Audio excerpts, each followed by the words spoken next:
जी हम विकास के बारे में बात करेंगे।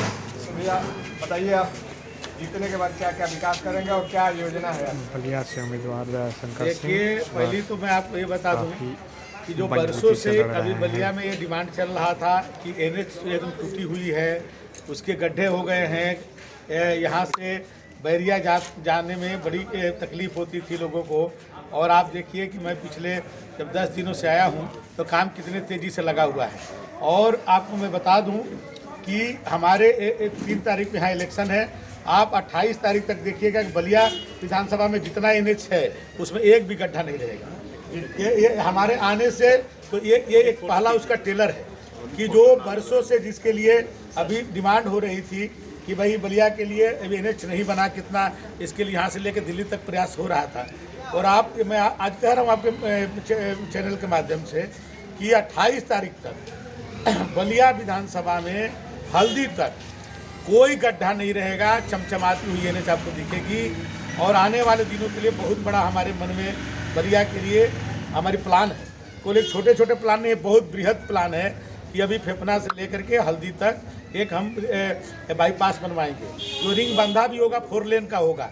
और उस पर जब वो बन जाएगा तो हज़ारों हेक्टेयर ज़मीन बलिया को मिल जाएगा। हज़ारों हेक्टेयर ज़मीन जो आज गंगा जी के उसमें है, तलहट में है, जो अभी बहुत ही उसकी कोई कीमत नहीं है, उसको मैं सोना बना दूंगा। किसान यहाँ के मालूमाल हो जाएंगे और वहीं पर नई योजनाएं ले आकर के जो बलिया में जो मेडिकल कॉलेज बनवाना है, इंजीनियरिंग कॉलेज बनवाना है, और एक नए प्लान से मैंने एक जो आवास विकास और विकास प्राधिकरण को मैं ले आऊँगा बलिया में, उससे प्लान करके एक नई टाउन बलिया में बनवाऊँगा। और जो कटहर नाला है, ये जो बलिया के लिए सबसे बड़ी समस्या है कि यहाँ पर गंदगी जो सबसे ज़्यादा होती है वो कटहर नाला के कारण। आज घर घर में जो मच्छर, हमारे यहाँ बड़े बड़े मच्छर, आज से नहीं, मैं विद्यार्थी जब यहाँ पढ़ता था तब से मैं देखा हूँ कि मच्छरों के लिए हम लोग पढ़ते भी थे तो कितना मच्छरदानी के अंदर जाकर पढ़ना पड़ता था, कितने मच्छर लगते हैं, वो गंदगी का भरमार है। उसको जो मैं रामपुर माहौल से ले करके और आप समझिए कि बसंतपुर तक मैं इसको एकदम ऐसा बनाऊँगा कि दोनों कटहर नाला के दोनों तरफ पाथवे बनवाऊँगा। और जो हमारे बच्चे हैं उनको लिए बलिया में कोई ऐसा विशेष पार्क नहीं है, तो उसी में बीच बीच में कहीं उनके लिए झूले रहेंगे, कहीं स्विमिंग पूल रहेंगे। और वहीं पर कोई अपने जो अपने नगर के जो वरिष्ठ लोग हैं जो सुबह मॉर्निंग वॉक करने जाते हैं तो दोनों साइड में मॉर्निंग वॉक करेंगे। वो एक तरह से मैं बम्बई का जुहू चौपाटी कटहर नाला को बना दूँगा। और बहुत और प्लान है हमारे।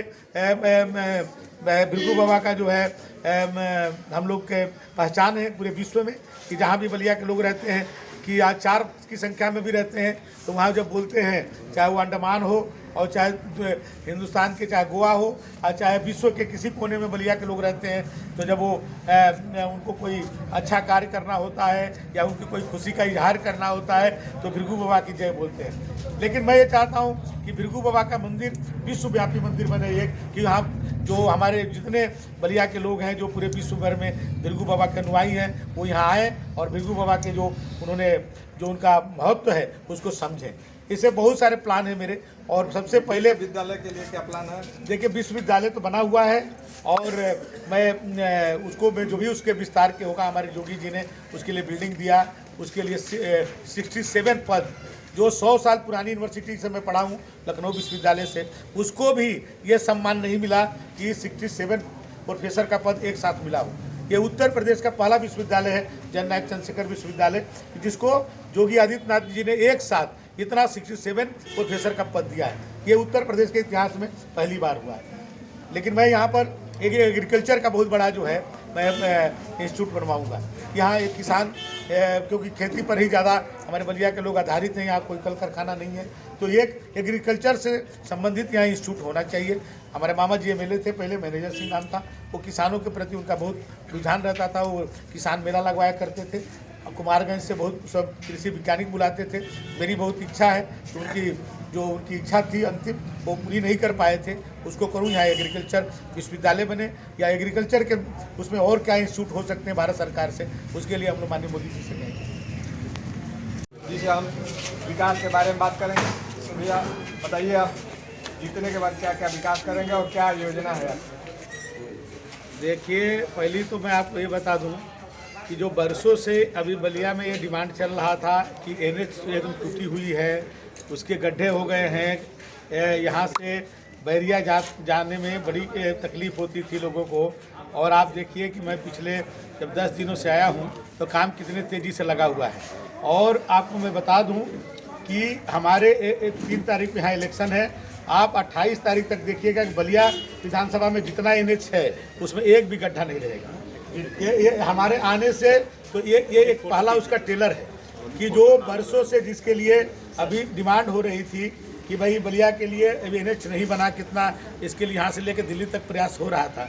और मैं आज कह रहा हूँ आपके चैनल के माध्यम से कि 28 तारीख तक बलिया विधानसभा में हल्दी तक कोई गड्ढा नहीं रहेगा, चमचमाती हुई एनएच आपको दिखेगी। और आने वाले दिनों के लिए बहुत बड़ा हमारे मन में बलिया के लिए हमारी प्लान है।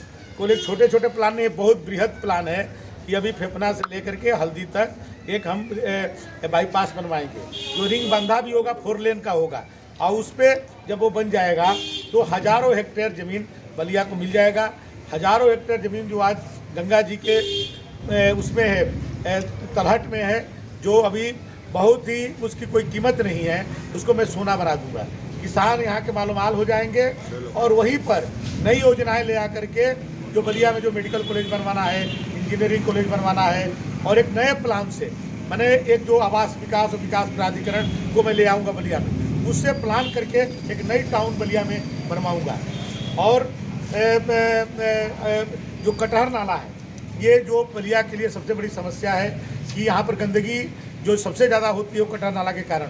आज घर घर में जो मच्छर, हमारे यहाँ बड़े बड़े मच्छर, आज से नहीं, मैं विद्यार्थी जब यहाँ पढ़ता था तब से मैं देखा हूँ कि मच्छरों के लिए हम लोग पढ़ते भी थे तो कितना मच्छरदानी के अंदर जाकर पढ़ना पड़ता था, कितने मच्छर लगते हैं, वो गंदगी का भरमार है। उसको जो मैं रामपुर माहौल से ले करके और आप समझिए कि बसंतपुर तक मैं इसको एकदम ऐसा बनाऊँगा कि दोनों कटहर नाला के दोनों तरफ पाथवे बनवाऊँगा।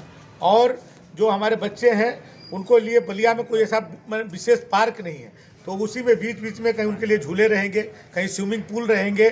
और वहीं पर कोई अपने जो अपने नगर के जो वरिष्ठ लोग हैं जो सुबह मॉर्निंग वॉक करने जाते हैं तो दोनों साइड में मॉर्निंग वॉक करेंगे।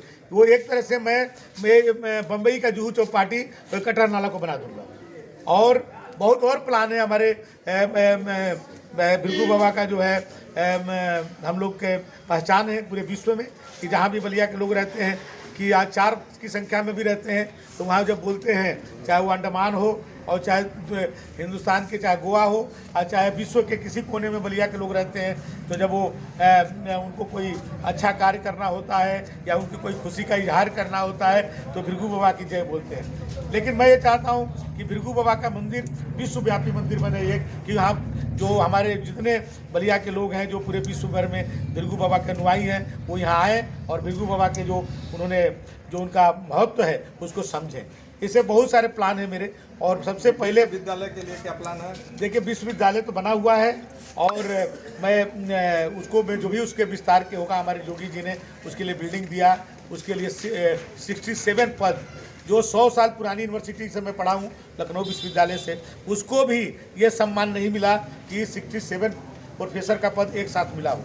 ये उत्तर प्रदेश का पहला विश्वविद्यालय है, जननायक चंद्रशेखर विश्वविद्यालय, जिसको योगी आदित्यनाथ जी ने एक साथ इतना 67 प्रोफेसर का पद दिया है। ये उत्तर प्रदेश के इतिहास में पहली बार हुआ है। लेकिन मैं यहाँ पर एक एग्रीकल्चर का बहुत बड़ा जो है मैं इंस्टीट्यूट बनवाऊँगा। यहाँ एक किसान, क्योंकि खेती पर ही ज़्यादा हमारे बलिया के लोग आधारित हैं, यहाँ कोई कल कारखाना नहीं है, तो एक एग्रीकल्चर से संबंधित यहाँ इंस्टीट्यूट होना चाहिए। हमारे मामा जी MLA थे पहले, मैनेजर सिंह नाम था, वो किसानों के प्रति उनका बहुत रुझान रहता था, वो किसान मेला लगवाया करते थे। कुमारगंज से बहुत सब कृषि वैज्ञानिक बुलाते थे। मेरी बहुत इच्छा है कि उनकी इच्छा थी अंतिम, वो पूरी नहीं कर पाए थे, उसको करूँ। यहाँ एग्रीकल्चर विश्वविद्यालय बने या एग्रीकल्चर के उसमें और क्या इंस्टीट्यूट हो सकते हैं भारत सरकार से, उसके लिए हम लोग माननीय मोदी जी से